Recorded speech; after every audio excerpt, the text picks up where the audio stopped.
This is NBK, nothing but Knicks. When Sim passed the assist, you know that it's #1 show that breaks down the game. If you can't play defense, stay out my way.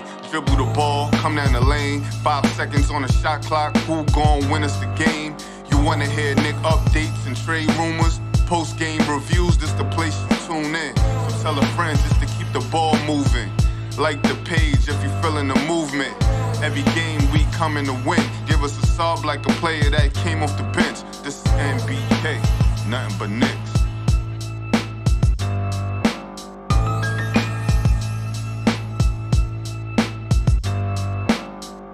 Knicks family, what's poppin'? It's your boy. Ladies and gentlemen, welcome to the Shoot Around presented by SeatGeek. Use the code NBK and get $20 off your first purchase, ladies and gentlemen, when you purchase from SeatGeek. The link is in the description of this video, so make sure you go over there and get your Knicks tickets from SeatGeek.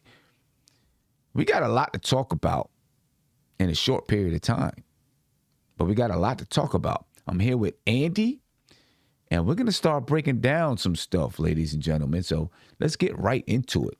We want to talk about the New York Knicks offense in the last 5 games. And we're going to talk about some of the players, how they've been playing in the last 5 games. We're going to get into it. Andy, what's popping with you, man? What up, Sim? I loved how you said, introduced the topics. You said it so nicely. You should have said, like, we're going to be calling out people, stuff like that. Like we're going to mention names. We're going to be calling out these guys, basically. Right. So, yeah, let's get into it, man. Let's jump right in. The Knicks offense over the last 5 games, this is what it is, ladies and gentlemen. They have an offensive rating of 102.1. They're averaging 97.8 points per game. This is over the last 5 games. They're shooting 42.2% from the field and 35.4% from the three-point line. They're averaging 21.6 assists. They're grabbing 10.8 rebounds. They're averaging 14 second chance points. And they're averaging 8.2 fast break points. Their offensive rating right now is 25th in the league. Their points per game over the last 5 games, their offensive rating over the last 5 games is 25th in the league. Their points per game over the last 5 games is 28th in the league. Their field goal percentage over the last 5 games is 25th in the league. And their assists per game over the last 5 games is 25th in the league. And as a matter of fact, I actually believe that field goal percentage went down to 26th in the league after last night's games. Andy, what do you take from these numbers? these numbers look like we're trying to tank or something like that, and it's only 15 games in. So, and I don't think, this roster was built to tank. So I think this is, I hope it's a short span of just bad coincidence happening on the roster that, any of these guys, or maybe any except like D-Rose or Quickly, having those one game here, one game there, bad coincidence that we don't make shots. That has to be one of the answers, because, having these names on the roster, it's hard to believe that we could be, at this point in the rankings. Yeah, I mean, that's rough. That's rough. We're going to stick with the offense, but I do want to just say by comparison, because we had a lot of discussion about the defense. A lot of discussion about the defense, and maybe we'll get back to this. But by comparison, the defense over the last 5 games is actually playing well. Their defensive rating is 104.4. The opponent's points per game is 100. The opponent's field goal percentage is 40.8. The opponent's three-point percentage is 33.8. The opponent's assists per games are down to 22. The opponent's offensive rebounds are at 12. Now, opponent's second chance points are at 16.4, and that's pretty high. Okay, that's one of the worst in the league. The opponent's fast break points is 8.2. right? So their defensive rating right now is 11th in the league. Well, not right now, I'm sorry. Their defensive rating over the last 5 games is 11th in the league. Their points, opponents' points over the last 5 games, they're holding points, they're holding opponents to 100 points per game. That's 7th in the league. Opponents' field goal percentage, they're holding them to 40.8. That's 2nd in the league. Opponents' assists per game, they're holding them to 22 assists per game. That's 6th in the league. Opponents' fast break points, 3rd. And opponents' points in the paint is 5th.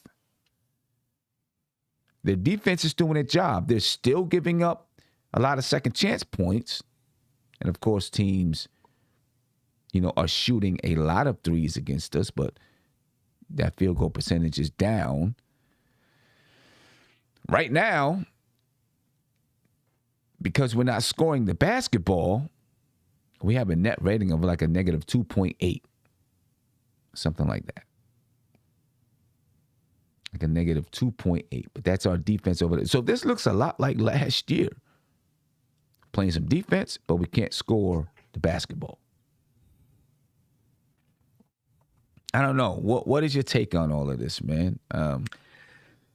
Yes, listen, these numbers on the defensive end don't look that bad. But, we made the changes in the offense, in the starting lineup to be better at offense. And the offense isn't clicking clearly. I really think that, as I said before, it might be a bad coincidence and multiple players having, shooting slumps. And I think I'm going to stick with that idea.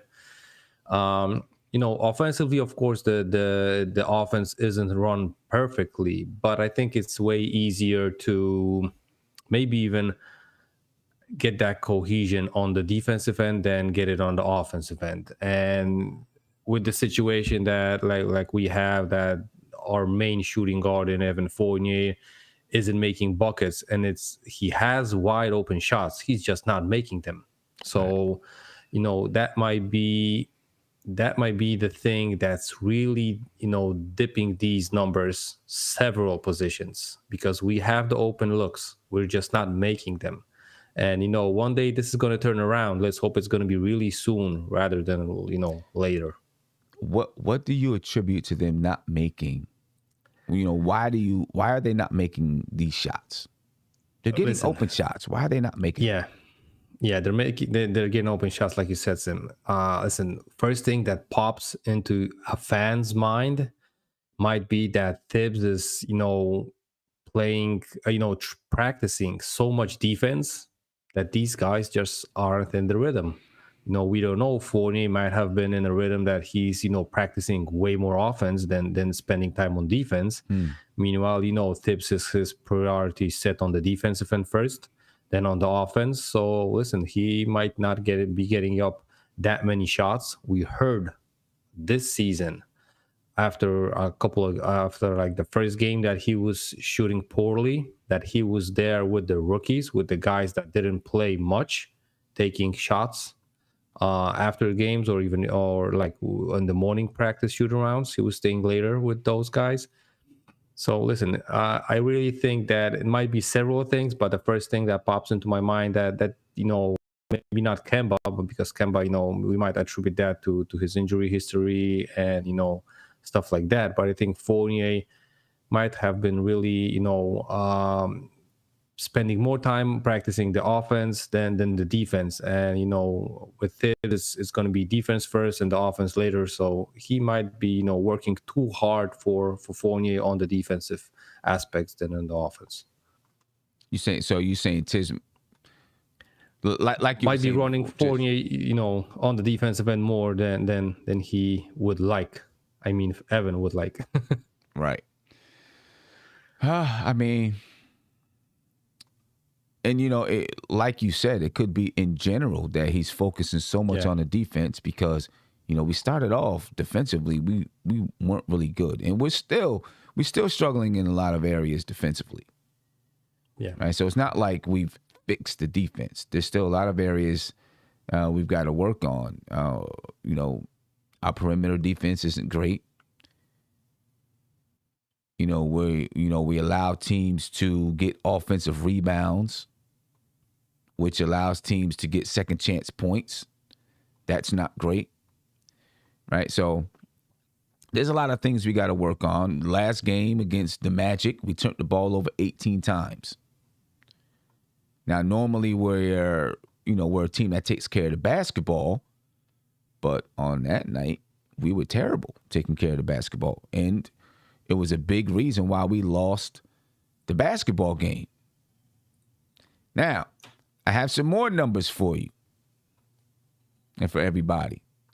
I'm gonna get to the major numbers. I'll get to that later. We're talking about Evan Fournier. All right, let's take a look at Evan Fournier's numbers over the last 5 games. 6 points per game. 3 rebounds per game. 1.8 assists per game. Shooting 38.2% from the field. Shooting 22.2% from the three-point line. And shooting 0% from the free throw line because he's not taking any free throws because he's not getting to the line. This is Evan Fournier over the last 5 games. Let's get to somebody else. Let's talk about Kemba Walker over the last 5 games. He's averaging 11.4 points per game, 1.6 rebounds per game, 2.8 assists. He's shooting 43.3% from the field, and he's shooting 27.3% from the three-point line. He's shooting 83.3% from the free throw line. At least that's high. Okay. Let's take a look at R.J. Barrett. He's averaging 11 points per game. This is the last 5 games, ladies and gentlemen. 11 points per game. 6.4 rebounds per game.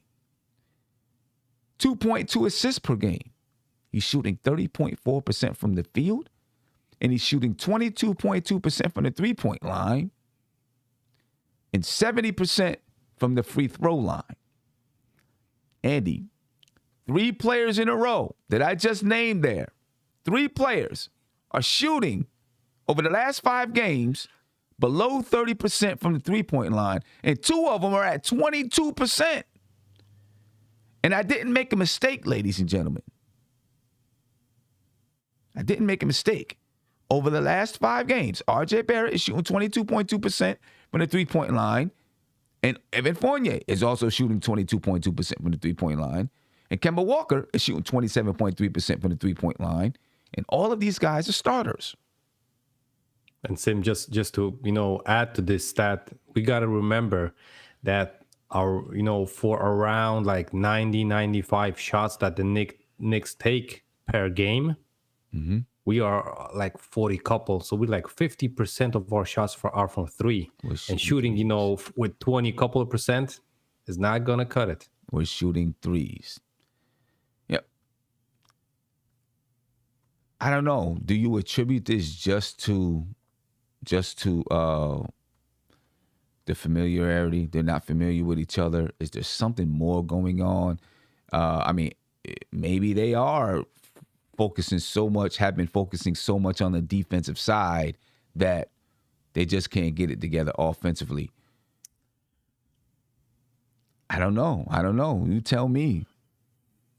Sim, it might be that. Might be. I'm gonna go with the most positive sign that they're really in a slump, and it's all basically the whole starting lineup. As we're gonna dig into Randle's numbers, but but I just hope it's not a rift between the players, and that it's something as an aspect is like a locker room problem, right? That somebody said that the ball needs to move, somebody took offense of it, and now is just trying to maybe not sabotage it, but just switch it up so much that all the players are concerned about the whole offense thing. Right. And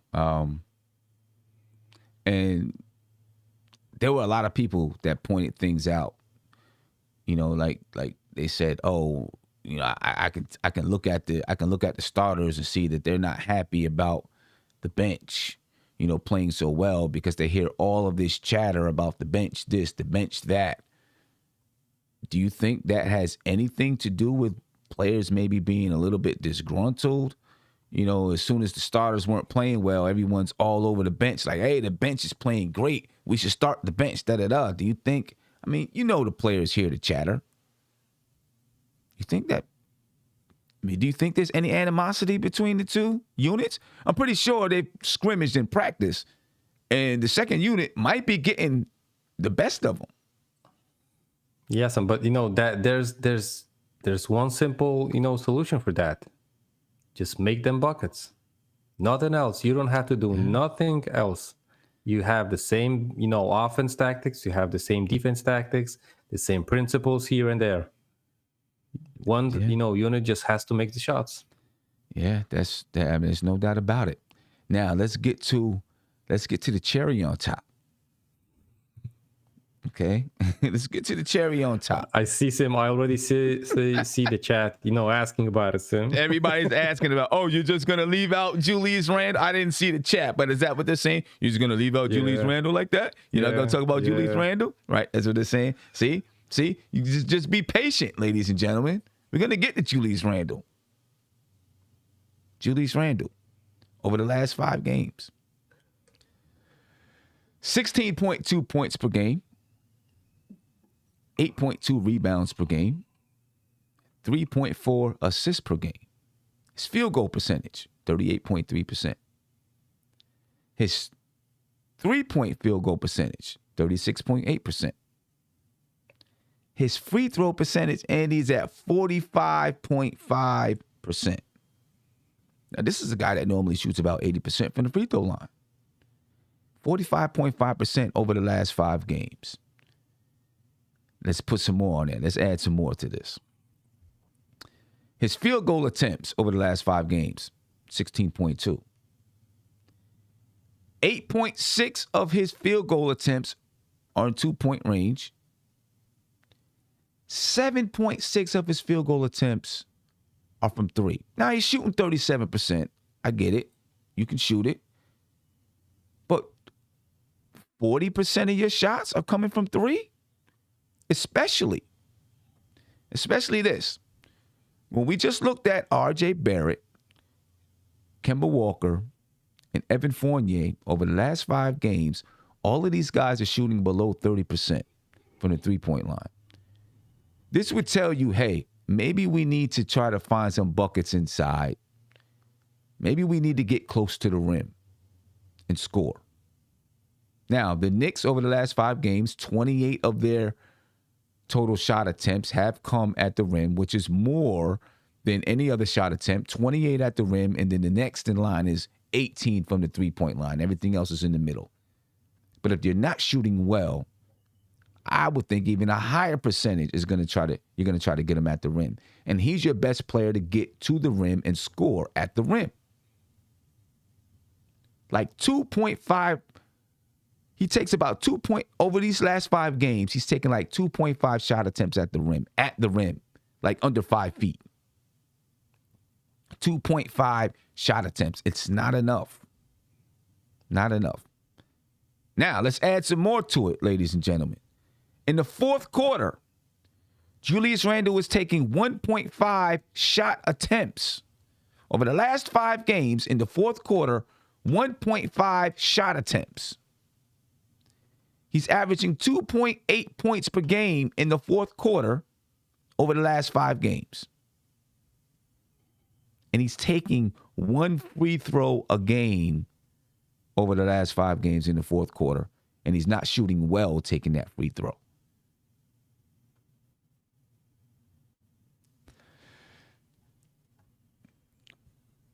What's your analysis, Andy? What's your analysis on that one? Because you can't have Julius Randle only taking 1, maybe 2 shots a game in the 4th quarter. You can't. Yeah. So you can look at this from a couple of sides, right?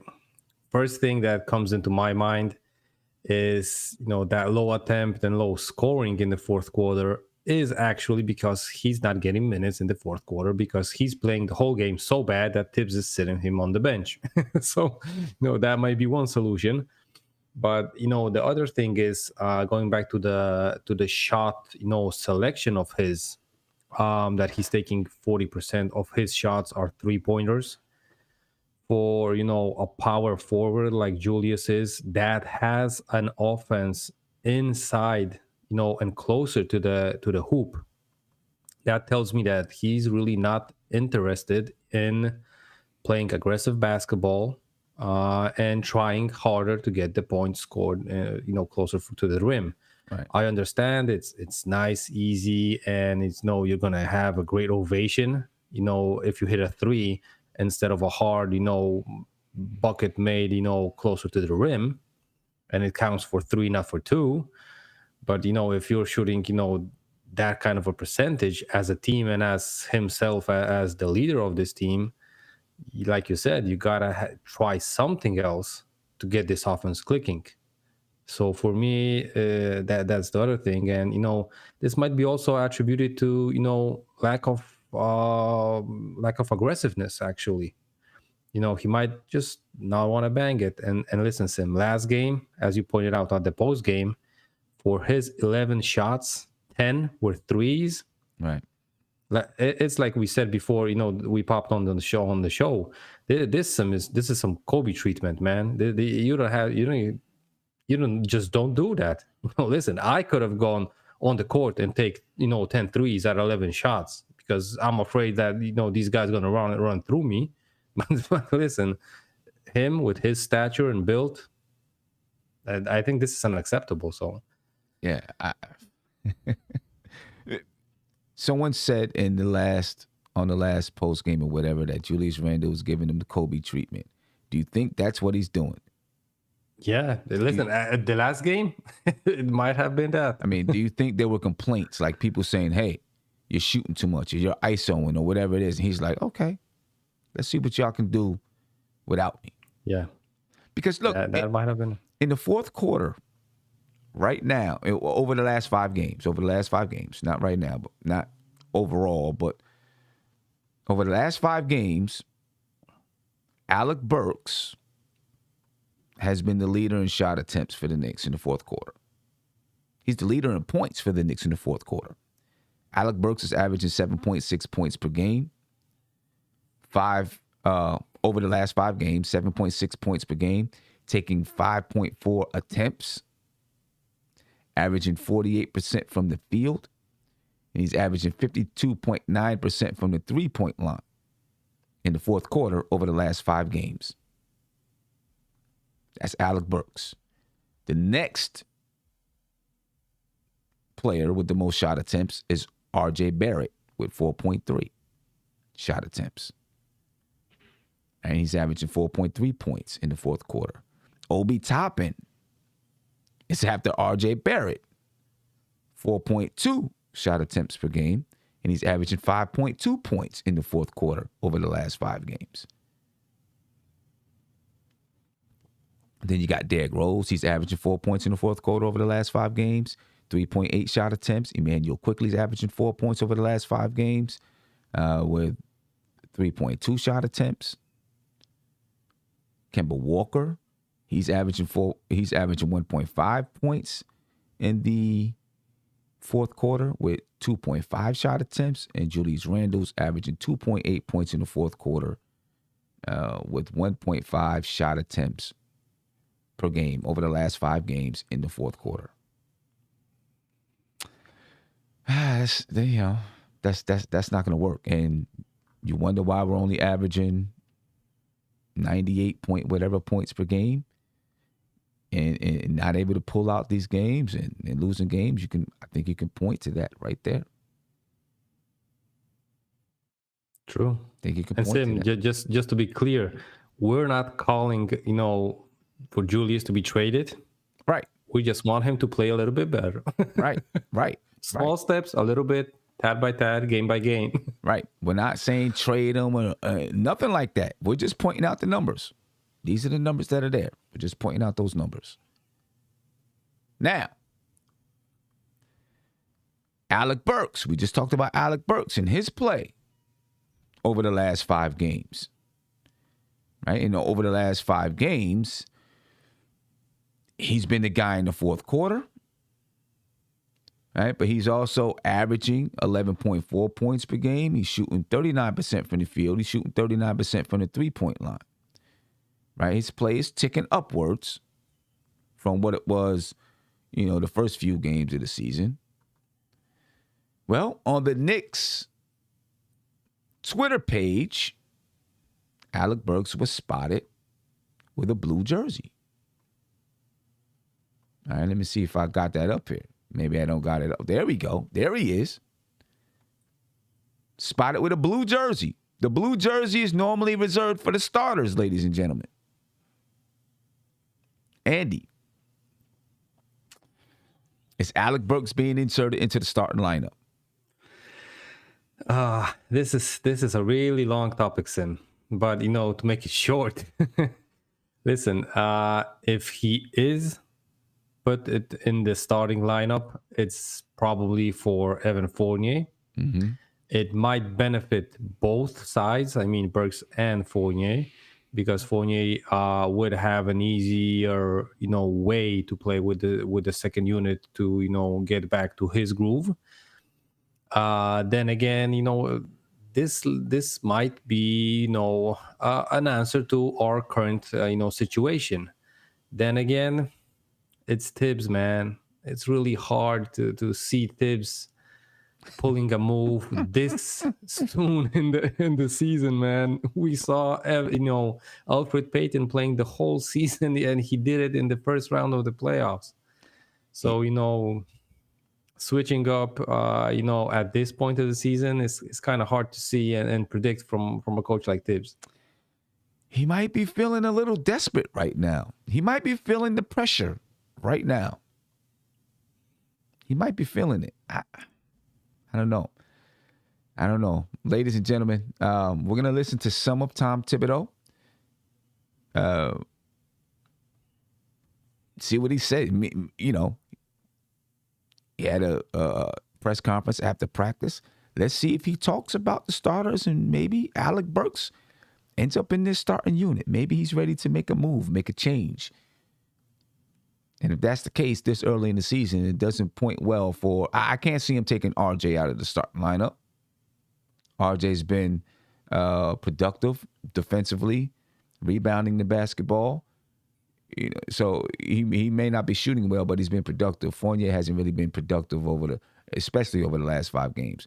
Let's see what Tom Thibodeau has to say about it. Questions? Are there any new injury updates or anything like that? Not really. Nerlens did all of practice, so that was a good sign. Taj was limited. What was he limited? Just groin, so. Yeah. We'll see where he is tomorrow. What are the challenges of a team like? Just their athleticism, and they got a number of guys that can put the ball in the basket. And when you look at the way they play fast. They get to the line, they get into the paint. They can. A guy like Gordon could have a big night. You can't give him space. Porter's very explosive. Green is a really talented rookie, great athleticism. Tice is a very good veteran. Tate is a guy you can't overlook. Woods can shoot the 3. We can put a lot of points on the board so they could spread you out. They got a lot of real good offensive weapons.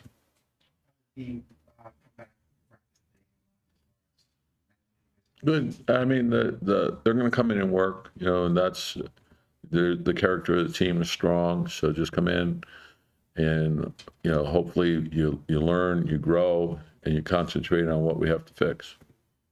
What did you see from the tape after looking at the Orlando game? The big thing is our turnovers. Our turnovers hurt us. So if you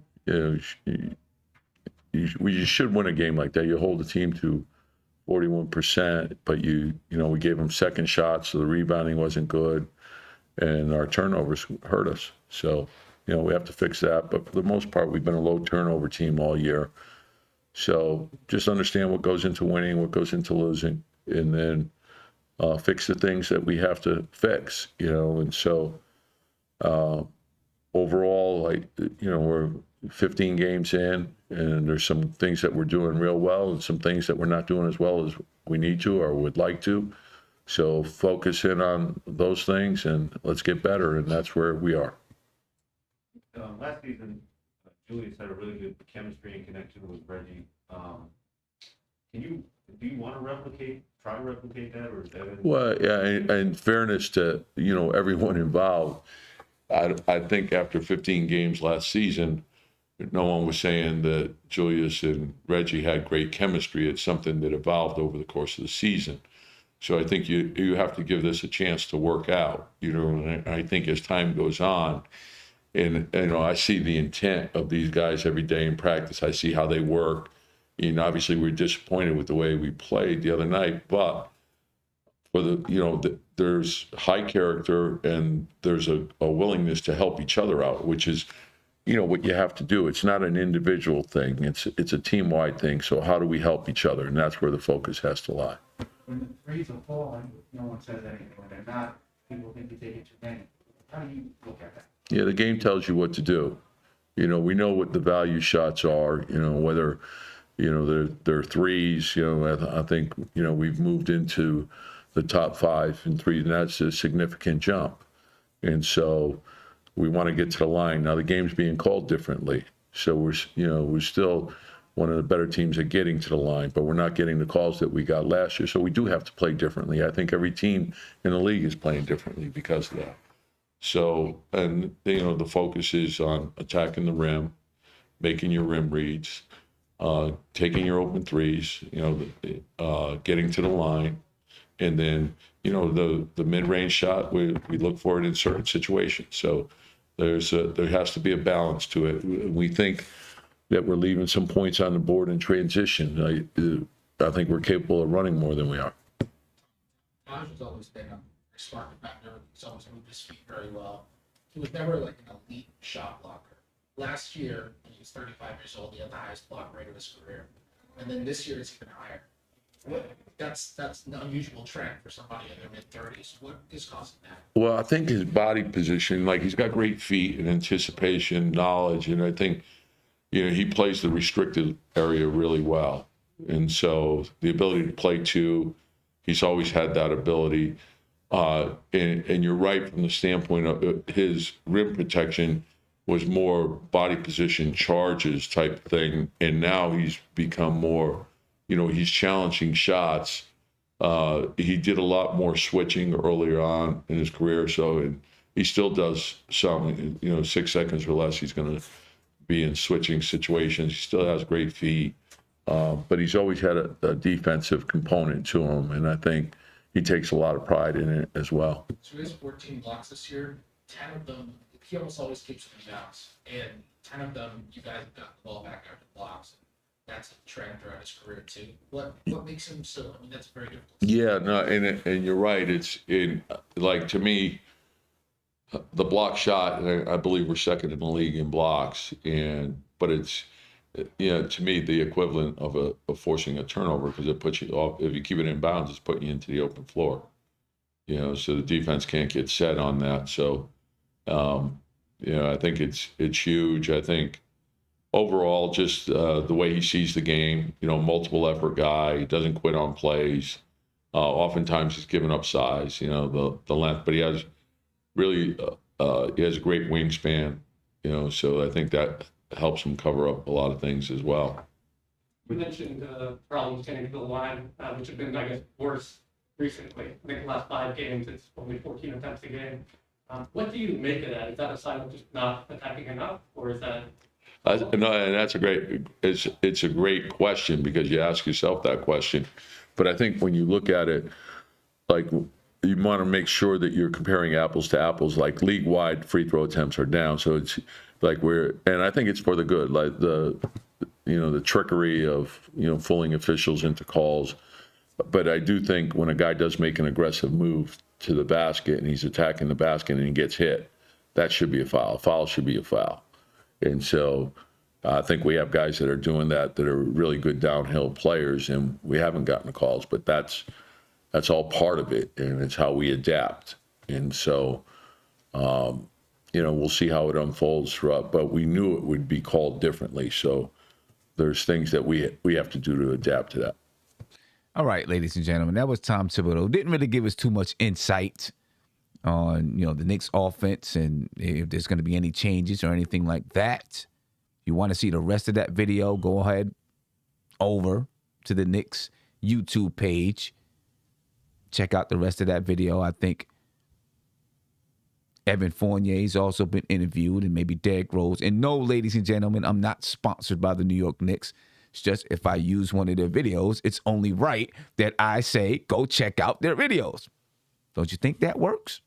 Anyway, I've seen people say, oh, Sam, he's sponsored by the Knicks. He's selling out. I seen some people say that in the chat, like a couple days ago. No, I'm not sponsored by the New York Knicks.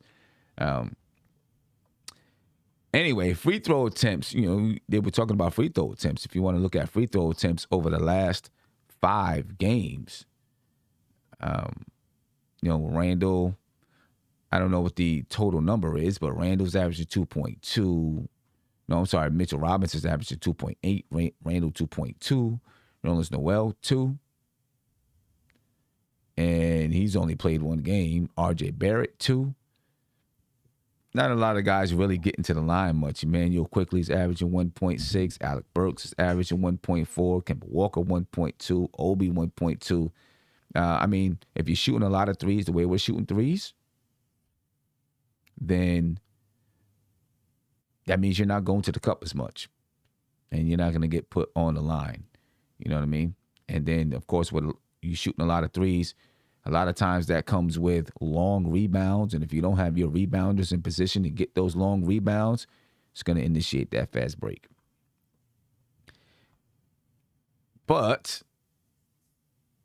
the Knicks aren't giving up a lot of points in the fast break, especially over the last 5 games. So we'll see how this goes, and we'll see what happens, man. But you see what the Knicks offense is, ladies and gentlemen, over the last 5 games, and it's not pretty. It's not pretty. There it is right there. You see it on your screen. It's ugly. It's over the last 5 games. It's ugly. 97.8 points per game. 102.1 offensive ratings. Ugly. But ladies and gentlemen, get out of here. The Knicks better bring some offense tomorrow against the Rockets. Okay? We can't lose to the Houston Rockets. We can't. I don't know what I'm going to do if we lose to the Houston Rockets. I don't know. We can't lose to the Rockets, man. I'm going to get out of here, Andy. I got a meeting that I got to get to right now. Any last words before you rock? Yes, and like you said, if we're going to be losing to the Rockets, I bet the Garden is going to have booze ready for the Knicks. That's a sure thing. So yeah, man, that's going to be crazy. Ladies and gentlemen, tell me what you think, man. The Knicks offense in the last 5 games, we broke it down to you. You looked at some of the guys' numbers, mostly starters. Talk to me. Is Alec Burks going to be in the starting lineup? We'll find out tomorrow, I guess. I appreciate your time. Spread love, ladies and gentlemen. We out.